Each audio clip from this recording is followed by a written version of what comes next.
इस वीडियो में हम स्टार्ट कर रहे हैं एक्सरसाइज 12.2 की जो 3 एग्जाम्पल हैं, example 1, example 2, example 3, class 10th से chapter number 12 surface area and volume. इससे पहले हमने एक्सरसाइज 12.1 कंप्लीट कर ली है, 12.2 भी कंप्लीट कर लिया है। अब इसके जो लास्ट 3 एग्जाम्पल बचते हैं, इसके बाद ये चैप्टर हमारा खत्म हो जाएगा। ठीक है, तो शुरू कर रहे हैं एग्जाम्पल 1। एग्जाम्पल 1 अपनी बुक में भी पढ़ सकते हैं आप। वैसे मैंने इधर लिखा हुआ है, कह रहा है कि शांता कोई आदमी है, Shanta run an industry in a shade.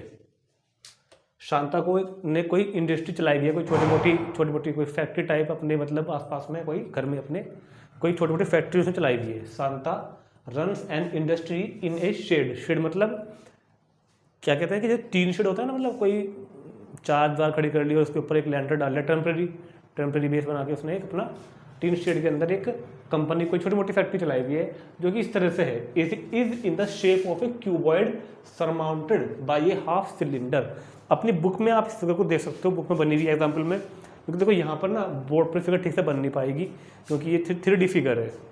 एक क्यूबॉइड है जो मतलब जो हमारा रूम होता है ना, रूम वो क्यूबॉइड ही होता है। एक फर्श हो गया, 4 दीवार होगी, और छठा क्या होता है, छत जो है ना इस क्वेश्चन में वो फ्लैट नहीं है, मतलब कि क्यूबॉइड में तो फेस होता है ना, फेस नहीं है यहाँ पर। छत ऊपर की थोड़ी कर्ली शेप की है, सिलेंडर की शेप की है, कर्ली। जिस तरह से ट्रेन का डिब्बा होता है ना, ट्रेन की जो बोगी होती है, ट्रेन का डिब्बा होता है, आपने उसकी छत अगर देखी हो कभी ध्यान से, ट्रेन की छत जो होती है वो फ्लैट नहीं होती एकदम, वो थोड़ी सी कर्ली शेप की होती है, लाइक सिलेंडर। अगर सिलेंडर को ऐसे लंबा कर देते हैं, सिलेंडर ऐसा होता है ना हमारा, जो हमारा सिलेंडर होता है, सिलेंडर एक्चुअल में होता तो ऐसा है, और इस सिलेंडर को हमने ऐसा कर दिया, इस सिलेंडर को हमने थोड़ा सा इस तरह से हॉरिजॉन्टल कर दिया, और इसको कर दिया हमने हाफ सिलेंडर इतना।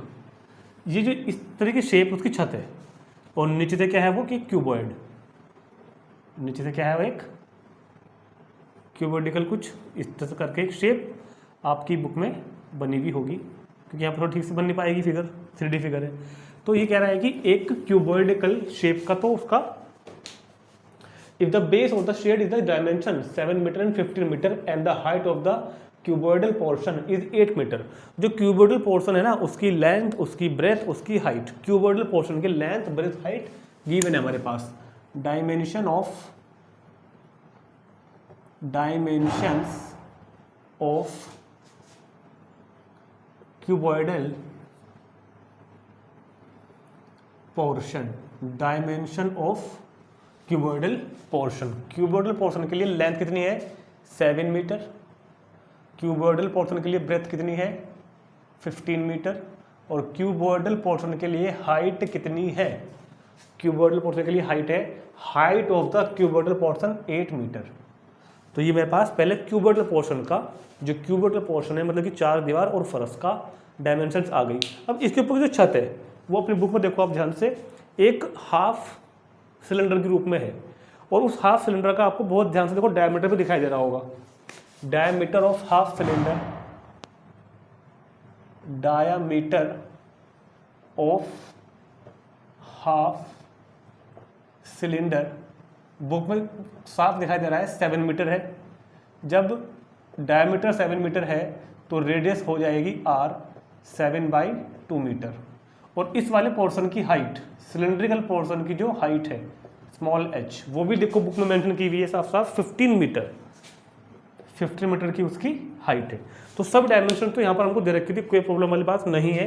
कहता है कि find the volume air that the shed can hold. इस पूरी टीन शेड के अंदर कितनी वॉल्यूम आ सकती है, तो कितनी वॉल्यूम आ सकती है, जितना उसके अंदर की कैपेसिटी होगी उतनी तो वॉल्यूम आएगी ना उसके अंदर।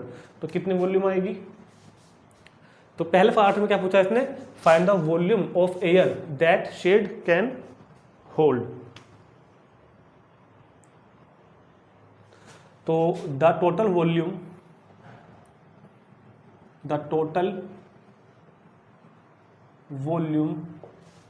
ऑफ एयर इन शेड के अंदर जो वॉल्यूम होगी वो होगी is equal to volume of cuboid is equal to volume of cuboid plus half into volume of cylinder plus half into volume of cylinder. क्यों?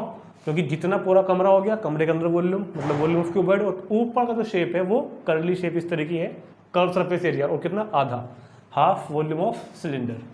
तो वॉल्यूम ऑफ सिलेंडर कितना होता है, एल बी एच क्यूबॉइड का sorry, और 1/2 volume of cylinder होगा पाई R square H. तो देखो एल बी और एच प्लस 1/2 और the value of pi 22/7 given है इस बार। तो आर की वैल्यू हो गई 7/2 स्क्वायर इंटू स्मॉल एच हो गया 15।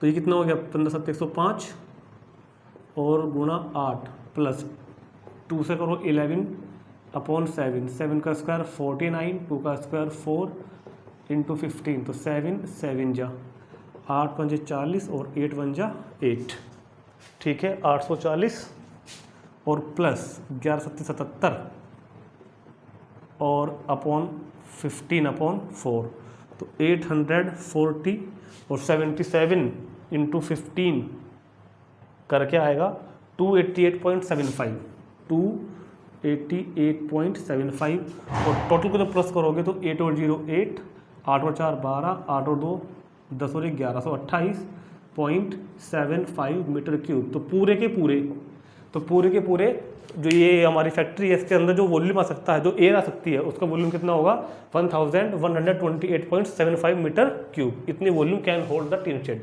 अब कह रहा है कि आगे बात पढ़ते हैं फर्दर क्या कह रहा है, आगे क्या कह रहा है कि further suppose the machinery in the shed occupies a total space of 300 metre cube. उस इंडस्ट्री के अंदर जो मशीन रखी हुई है, मशीन जो भी रखी हुई होंगी इस काम करने के लिए, वो जो स्पेस घेर रही है ना भाई, मान लो जो भी मशीन रखी होगी, वो जो स्पेस घेर रही है उसके अंदर का जो स्पेस उन्होंने ऑक्यूपाई किया हुआ है, ऑक्यूपाई मतलब जो उन्होंने घेरा हुआ है, जो उनका अधिकृत किया हुआ है। Suppose the machinery in the shed occupied a total space of 300 metre cube. तो मशीनरी कितना स्पेस घेर रही है 300 मीटर क्यूब। तो टोटल स्पेस, अब लिखते हैं आगे हम, total space occupy by machinery, total space occupies by कितना, मशीनरी द्वारा घेरा गया जो वॉल्यूम है वो है 300 मीटर क्यूब। चलो आगे चलते हैं। And there are 20 worker each whom occupy about 0.08 metre cube space. जो वर्कर वहाँ पर काम कर रहे हैं, 20 वर्कर वहाँ काम कर रहे हैं फैक्ट्री के अंदर, और 20 में से उसने अबाउट एक वर्कर का जो स्पेस को घेरता है कितना दिया हुआ है 0.08। तो 20 वर्कर का कितना हो गया, space occupied by, space occupies by 20 workers. 20 worker कितना स्पेस घेर रहे हैं, तो 20 इंटू 0.08, ठीक है। तो ये कितना हो जाएगा 2 8 16 16, 0.16 मीटर क्यूब। इतना स्पेस कौन ऑक्यूपाई कर रहे हैं, जो यहाँ पर वर्क करने वाले, काम करने वाले वर्कर्स हैं। और पॉइंट यहाँ पे नहीं, यहाँ पर लगेगा 2860 की 0 यहाँ पे आ गई, पॉइंट आगे शिफ्ट हो जाएगा, ठीक है 1.6 मीटर क्यूब। तो अब ये कह रहा है कि then how much air is in the shed. अब उसके अंदर कितनी एयर होगी, क्योंकि अब पूरे में तो एयर नहीं है ना, क्योंकि पूरे रूम के कुछ हिस्से में मशीनरी रखी हुई है, कुछ हिस्से में वो 20 वर्कर काम कर रहे हैं, तो कितनी एयर उसके अंदर है। तो टोटल वॉल्यूम में से जितना स्पेस मशीनरी ने और इन लोगों ने घेरा हुआ है उसको हम कर देंगे माइनस, पूरे में से इस वाले एरिया को, सॉरी इस वाले वॉल्यूम को हम लोग माइनस कर देंगे। So now volume of air in shed के अंदर जो वॉल्यूम होगा वो होगा पहले वॉल्यूम ऑफ, ये पूरा का पूरा वॉल्यूम ऑफ जो टोटल लिखा हुआ है ना, the total volume of air, volume of total air in shed. इसमें से माइनस करेंगे वॉल्यूम ऑक्यूपाइज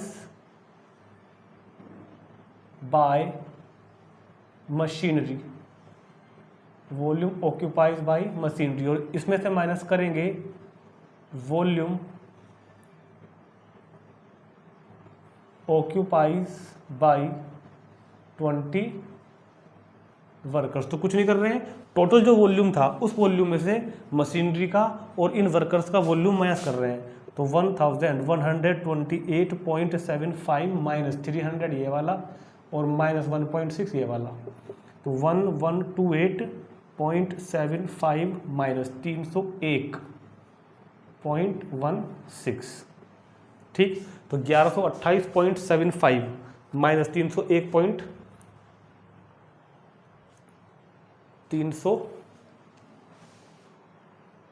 ये गलत हो गया, 301.60 को क्या कर देंगे माइनस, तो माइनस करके बचेगा 827.15 माइनस करके बचेगा 827.15 मीटर क्यूब। इतना वॉल्यूम, इतनी एयर वहाँ पर है एक्चुअल में, क्योंकि पूरी तो ये वाली थी बट उतना स्पेस इन दोनों ने कवर किया हुआ है, तो इतनी से बची, ठीक।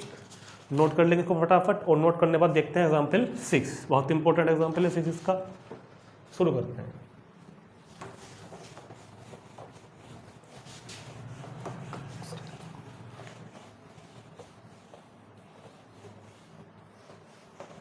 अब आता है एग्जाम्पल 6 पे। A juice seller was serving his customers using glasses.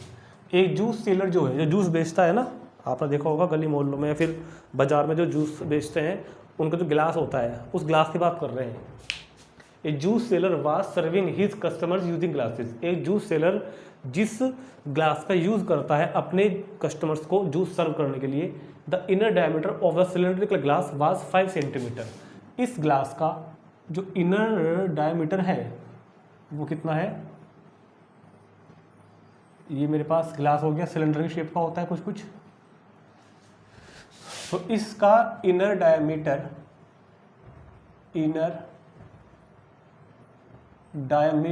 Is equal to 5 centimetre. कोई बात नहीं, तो इनर रेडियस भी आ गई मेरे पास, inner radius R is equal to 5/2 centimetre. But the bottom of the glass, जो ग्लास का बॉटम है of the glass, had hemispherical raised, मतलब उसने अंदर क्या किया हुआ है ताकि बाहर से तो देखने में लगे कि ग्लास बड़ा है, ठीक है, मगर अंदर ना एक हेमिस्फेरिकल उभार दिया हुआ है इस तरह से, एक शेप अंदर ऐसे बनाएगी उल्टा करके, ये अंदर ऐसे उभरा हुआ है, अंदर की ओर उभरा हुआ है इस तरह से, ताकि इसमें जूस कम आए। बाहर से देखने में तो ऐसा लगे कि भाई ये इतना कैपेसिटी है इस ग्लास की, बहुत बड़ा ग्लास है, मगर उसमें अंदर ये चीज़ ऐसे बन रही है। कुछ मतलब कह रहे हैं कहीं ना कहीं वो धोखाधड़ी कर रहा है कस्टमर के साथ, दिख कुछ और रहा है, एक्चुअल में मिल कुछ और रहा है। दिखेगा तो बहुत सारा आ रहा है भाई, जब अंदर इस तरह शेप आ गई तो मिलेगा तो कम हो उसको। तो कह रहा है कि but the bottom of the glass had hemispherical raised portion which reduce the capacity of the glass, जिसकी वजह से इस ग्लास की कैपेसिटी रिड्यूस होगी, मतलब कुछ ना कुछ कम हो गई। If the height of the glass was 10 centimetre, height of the glass is 10 centimetre. तो बात कर लेते हैं पहले डायमीटर की। डायमीटर कितना था 5, और देखो दोनों का ना रेडियस, दोनों की रेडियस इस हेमिस्फीयर का भी और इस सिलेंडर की भी 5/2 होगी, और पूरे की जो क्या कहते हैं हाइट है वो 10 सेंटीमीटर है, ठीक हो गया इतना। तो if the height of glass 10 centimetre, find the apparent capacity of the glass and actual capacity of the glass. दो कैपेसिटी फाइंड करनी है, एक्चुअल कैपेसिटी और अपैरेंट कैपेसिटी। अपैरेंट कैपेसिटी मतलब जो आभासी है, जो आभास हो, जो प्रतीत हो रहा है बाहर से देखने में। अपैरेंट मतलब जो बाहर से देखने में प्रतीत हो रहा है, तो लग रहा है। लग कितना रहा है कि भाई पूरा का पूरा जो सिलेंडर का वॉल्यूम है उतना जूस मिल रहा है हमको, लेकिन एक्चुअल मिल कितना रहा है, सिलेंडर का वॉल्यूम माइनस हेमिस्फीयर का वॉल्यूम। कुछ नहीं करना, क्वेश्चन सिंपल क्वेश्चन है बहुत ही। अपैरेंट कैपेसिटी मतलब जितना देखने में लग रहा है बाहर से, तो देखने में तो क्या लग रहा है कि जितना सिलेंडर का वॉल्यूम होगा उतना जूस हमको मिलेगा, बट मिलेगा कितना, सिलेंडर के वॉल्यूम में से हेमिस्फीयर के वॉल्यूम को हम माइनस कर देंगे। ये हम काम क्वेश्चन में करने वाले हैं, और पाई की वैल्यू गिवन मेरे पास कितनी हो गई 3.14। तो सबसे पहले हम बात करते हैं अपैरेंट कैपेसिटी ऑफ ग्लास की। अपैरेंट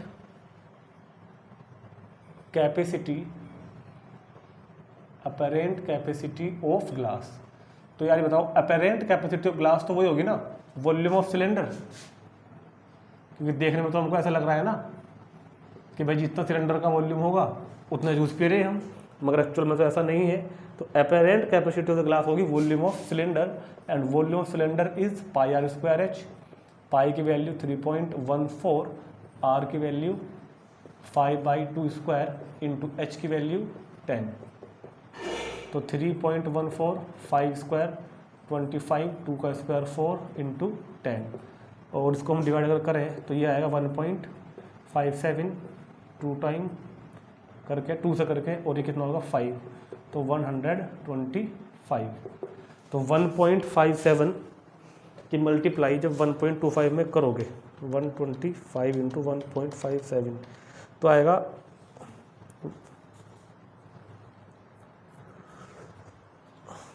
तो कितना आएगा पाई आर स्क्वायर एच, ठीक है ना, पाई आर स्क्वायर एच। तो ये मैंने मिस्टेक कर दी 3.14/2, ठीक है, बिल्कुल 1.57 हो गया, और जब 2 से करोगे डिवाइड तो कितनी बार 5 10 और 25 5 125 इंटू 125 तो 196.5, ठीक आ गया, 100 मल्टीप्लाई करके 96.25 सेंटीमीटर क्यूब, इतना उसका अपरेंट कैपेसिटी है जितनी की वो हमको दिखाई दे रही है, लेकिन मिल तो नहीं रहा है इतना।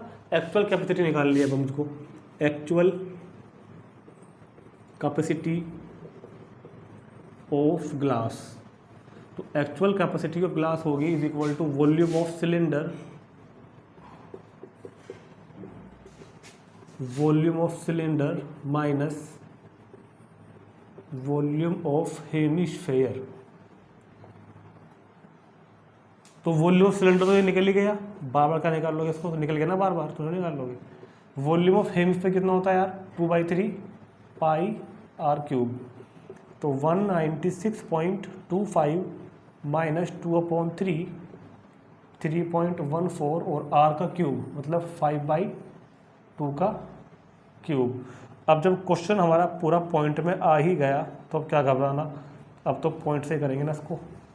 3.14 ये देखो डिवाइड करके आ जाता है 2.5 का क्यूब, 5/2 मतलब 2.5, तो 196.25 गुना करोगे तो 6.28, और 25 का होता है 156.225, पॉइंट लग जाएगी यहाँ पर और अपॉन 3, तो 196.25 माइनस 6.28 इंटू 15.625 ये आ रहा है 98.125, 98 ये क्या कर दिया हमने 5/2 का क्यूब, 6.28 इंटू 15.625 डिवाइड 3 भी तो करनी पड़ेगी, हाँ, तो 32.7 आ जाएगा ये, 32.7 और माइनस करो 196.25 में से 32.7 तो 163.55, 163.55 सेंटीमीटर क्यूब इसका एक्चुअल कैपेसिटी है। तो लग तो रहा है देखने में कि मिल रहा है इतना, बट मिल रहा है सिर्फ इतना, नोट कर लो इसको। और लास्ट एग्जांपल पर चलते हैं, एग्जांपल नंबर 7 पर, और ठीक है एग्जांपल 7 लिखा हुआ है अपनी बुक में, वही हाँ 7 लिखा हुआ है, मैंने नंबर यहाँ 1 2 3 डाल दिया, कोई प्रॉब्लम नहीं है, क्योंकि ये नई बुक में, पुरानी बुक में ना, क्योंकि ये बुक हम कर रहे हैं सेशन 2023-24 वाली, और पुरानी बुक में चैप्टर्स में इसमें एक्सरसाइज थोड़ी आगे पीछे हो रखी है, इससे जैसे नंबर अलग हो सकते हैं। जिनके पास पुरानी बुक है बच्चों के पास, उनके पास क्वेश्चन के नंबर अलग होंगे, ठीक है, नए वाली बुक में अलग है। लास्ट एग्जाम्पल देखते हैं, और लास्ट एग्जाम्पल के जैसा क्वेश्चन हमने एक्सरसाइज में कल भी किया था। ए solid toy is in the form of A hemispherical surmounted bye A right circular cone. एक टॉय इस तरीके से है कि नीचे से तो है वो एक हेमिस्फेयर और सरमाउंटेड बाय ए राइट सर्कुलर कोन, इस तरह से कोई टॉय है, ठीक होगी बात, बिल्कुल बहुत बढ़िया हो गया। ए solid toy is in the form of a hemisphere surmounted by a right circular cone and the height of the cone is 2 cm and diameter of base. Height of cone is equal to 2 centimetre, height of cone 2 centimetre and the diameter of the base, diameter of base, और ये base है ना दोनों का है, देखो ध्यान से, ये बेस यहाँ पे है, ये कोन का भी है और ये बेस हेमिस्फीयर का भी है, और कितना है डायमीटर 4 सेंटीमीटर। जब डायमीटर 4 हुआ तो यहाँ से हमारे पास रेडियस आ गई r, मतलब 4/2 is equal two centimetre, r भी आ गया मेरे पास। क्या था आगे बढ़ो, determine the volume of the toy, इस पूरे टॉय का वॉल्यूम फाइंड करना है, determine the volume of the toy. तो हाइट ऑफ कॉन 2 और इसकी जो ये रेडियस है ये भी कितनी हो गई 2। तो इतना काम तो खैर इजी है। ए solid toy is in the form of A hemisphere surmounted by a rectangular cone.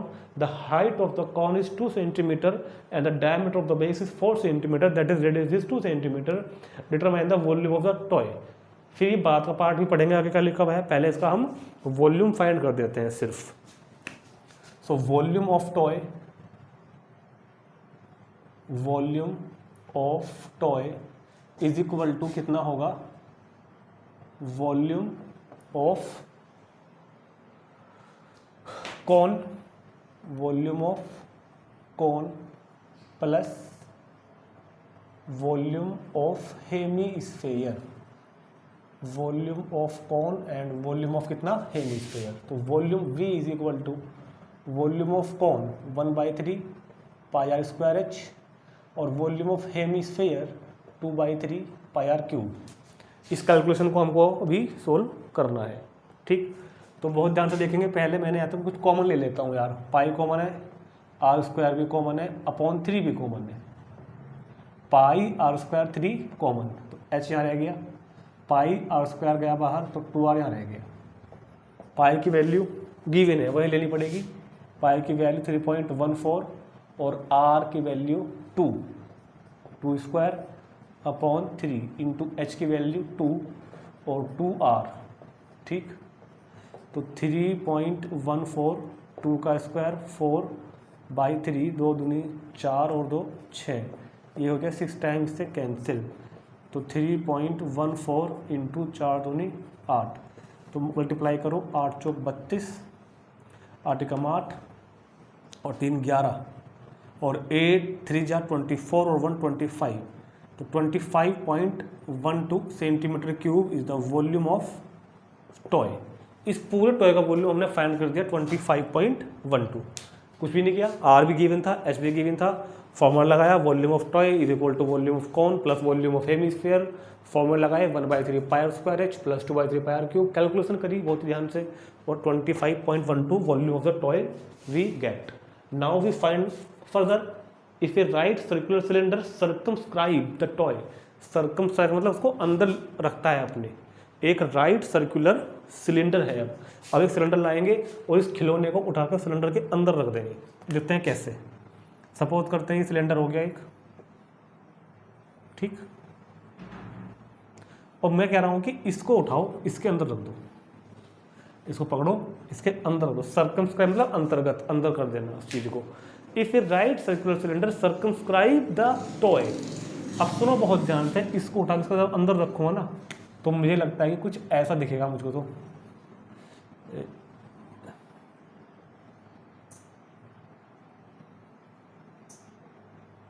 इस तरह की फिगर, इस टॉय को उठा के हमने सिलेंडर के अंदर रख दिया था। तो क्या कहता है आगे, find the difference of the volume of the cylinder and the toy. अब सिलेंडर का और इस टॉय के वॉल्यूम का डिफरेंस फाइंड करना है। तो जो सिलेंडर हमने लिया है, नाउ अब बात करते हैं 4 सिलेंडर, अब बात करते हैं 4 सिलेंडर। तुमको मुझे सोच के ये बताना है कि इस सिलेंडर की रेडियस और सिलेंडर की हाइट कितनी होगी, बहुत ध्यान से। 4 सिलेंडर के लिए बात कर रहे हैं, रेडियस और हाइट, और मैं उनको मान लेता हूँ कैपिटल्स में। तो बहुत ध्यान से बताओ, जब इस खिलौने को उठा के मैं इसके अंदर रखा था तो बेस तो दोनों को सेम रहेगा ना, तब तो फिट आएगा इसके अंदर ही। पर जो बेस इसका है वो बेस इसका रहेगा, तो रेडियस तो कितनी रहेगी, R2 सेंटीमीटर ही रहेगी। हाइट की बात करते हैं, ये हाइट थी किसकी, पहले थोड़ी देर पहले कोन की हाइट, और we know that radius and height are equal in hemisphere. Hemisphere में रेडियस और हाइट इक्वल होती है, तो जितनी इसकी रेडियस है उतनी ही इसकी हाइट है, किसकी, हेमिस्फीयर की। तो पूरे सिलेंडर की हाइट कितनी बनी, पूरे सिलेंडर की हाइट बनी, फिगर में देख के बताऊंगे, height of cone plus height of hemisphere. और हेमिस्फीयर की हाइट तो भैया रेडियस की इक्वल ही होती है, तो h is equal to +2 4 centimetre. अब मैं निकालता हूँ वॉल्यूम ऑफ सिलेंडर का, और फिर निकाल दूंगा का difference. So volume of cylinder is equal to pi r² h, pi की वैल्यू 3.14, r² मतलब 2², h मतलब 4, तो 4 का चौक 4 चौक 16 हो जाएगा, 16 मल्टीप्लाई करो, 16 4 जा 64, 64 का 4 6 कैरी हो गया, 16 1 जा 16 इंटू और +6 तो 22, 22 का 2 हो गया, 16 3 जा 48 और 2 50.24 centimetre cube the volume of cylinder भी मेरे पास आ गया। Now difference of the volume,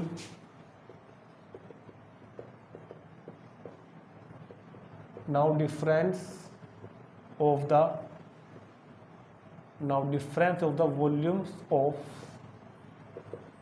cylinder and toy, cylinder के और टॉय के वॉल्यूम का difference, that is V is equal to 50.24 for cylinder, 50.24 for cylinder minus 25.12 for toy.